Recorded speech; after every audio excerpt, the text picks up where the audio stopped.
Cassandra Webb, a paramedic in Manhattan who might have some psychic gifts, has to face her past. Along the way, she connects with 3 young women who are on track for amazing futures.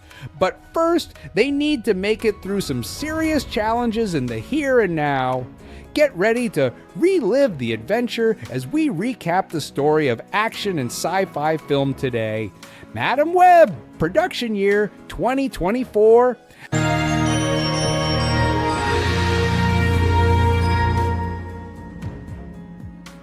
1973, Peruvian Amazon. Constance Webb is conducting research on a rare spider with her colleague Ezekiel Sims.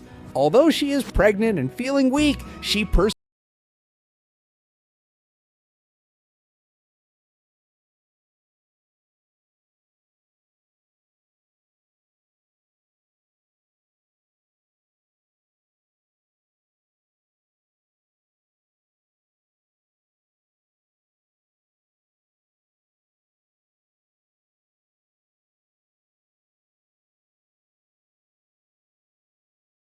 Her just before she gives birth to her daughter.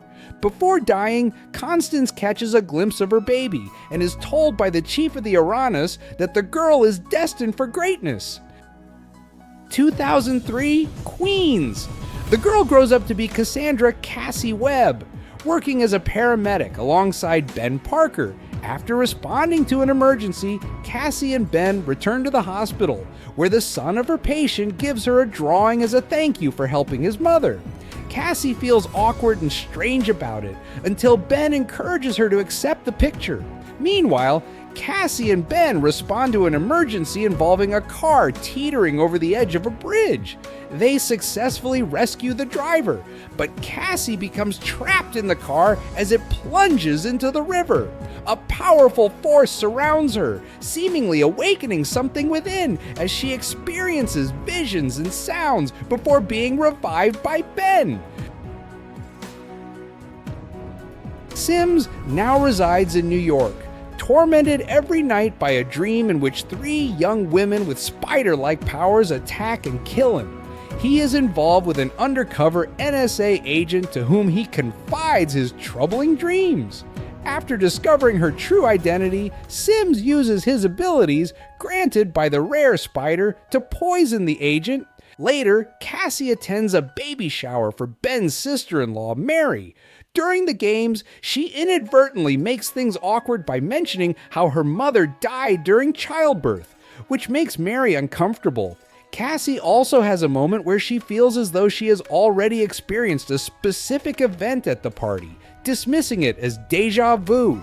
A fire erupts in a nearby building, prompting Cassie and Ben to respond. While Cassie is attending to an injured man, she experiences a vision of herself over the body of her coworker O'Neill, his blood on her hands. Suddenly, she snaps back to reality and senses that something terrible is about to happen. She urgently tries to convince O'Neill to let her drive the ambulance he is supposed to operate, but he tells her to stay back. Mere seconds later, a truck crashes into O'Neill's ambulance, killing him before Cassie can reach him. Devastated, Cassie returns home, grappling with the fear that she cannot control her visions. She then has another vision of a bird flying into her window, breaking it and dying upon impact. Realizing this is a vision,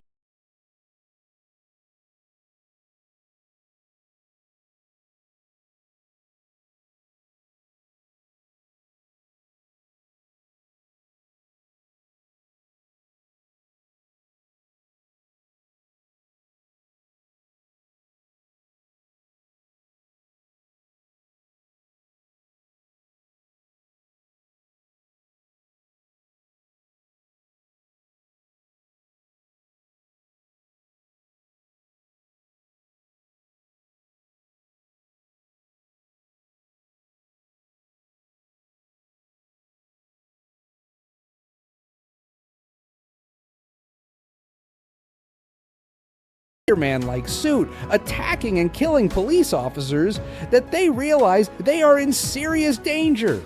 Cassie hijacks a cab and persuades the girls to join her. After successfully evading Sims and navigating their awkward introductions, Cassie takes them into the woods to explain the vision she has been experiencing.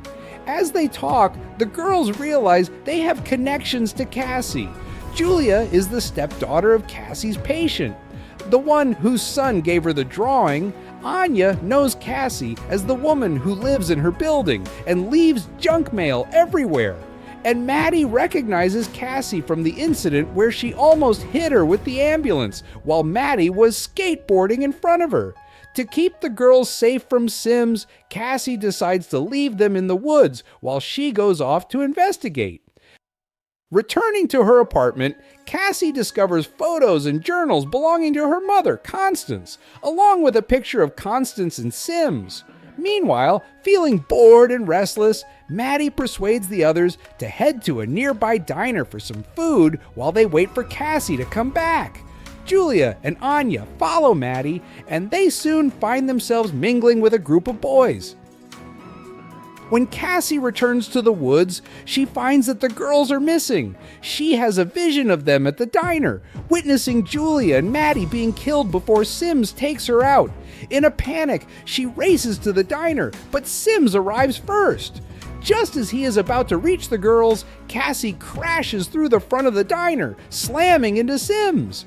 The girls seize the opportunity to escape to the car, but Cassie scolds them for not listening to her warnings. Meanwhile, Sims discovers from Amaria that Cassie is Constance's daughter.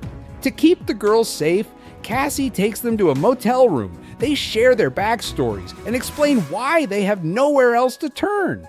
Julia's mother is in a psychiatric facility, and her father has remarried to a woman Julia feels does not want her around. Anya lost her mother at a young age, and her father was deported while she was at school, leaving her terrified that she might face the same fate. Maddie's father is a wealthy but corrupt politician, and she wants nothing to do with him. Determined to find a way to stop Sims, Cassie decides to dig deeper while leaving the girls in Ben's care. Cassie heads back to the diner where she feels a psychic connection to Sims. He reveals that he is aware of her powers and explains his reasons for hunting the girls. However, Cassie firmly tells him that they are not capable of killing him. Cassie flies to Peru to visit the site where Constance was conducting her research. There, she meets the chief of Las Aranas, who leads her to the cave where she was born. The chief separates Cassie's spirit from her physical body, allowing her to experience visions of her mother during her pregnancy. Although Cassie had always believed her mother didn't want her, she discovers that Constance worked tirelessly to ensure Cassie's safe birth, as she was at risk of contracting a deadly disease. Constance was researching remedies for this condition. After this profound experience, Cassie returns to her body and begins her journey back home.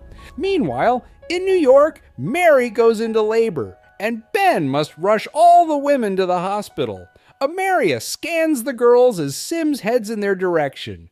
Cassie arrives home to find no one there and has a vision of Sims killing everyone downtown. Realizing she must act quickly, Cassie steals an ambulance and speeds off to save them. Sims catches up with the group and nearly detonates a grenade. But Cassie crashes through a billboard, colliding with Sims. She then retrieves the girls and leaves Ben and Mary to continue on to the hospital. Cassie collaborates with the girls to keep Sims at bay while she speeds through the streets until the ambulance breaks down.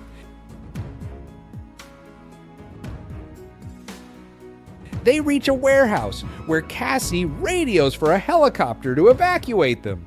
She instructs the girls to set off flares into explosive crates in preparation for Sims's arrival.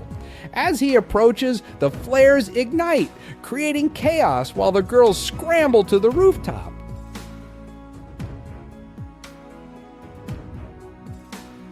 Despite their attempts to climb higher, Sims manages to bring down the helicopter.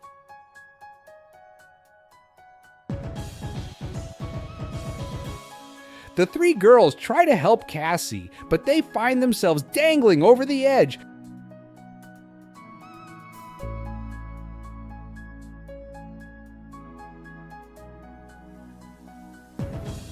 with Sims taunting Cassie about her inability to save them all. Recalling her experience with Las Aranas, Cassie uses astral projection to rescue each girl before luring Sims into a trap.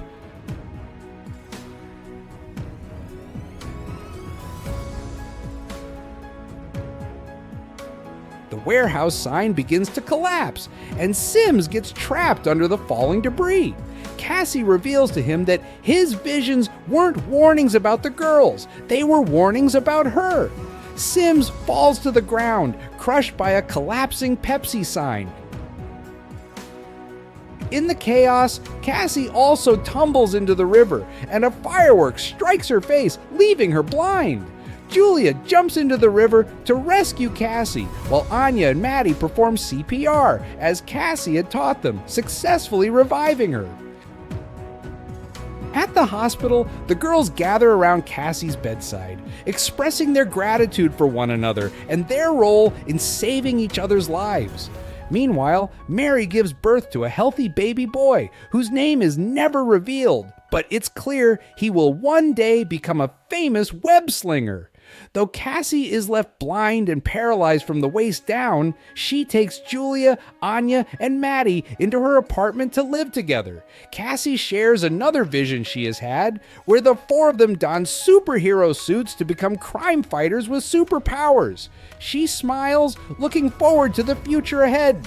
And showing this story ends here. Appreciate a subscribe, and please remember to like. Thanks for watching.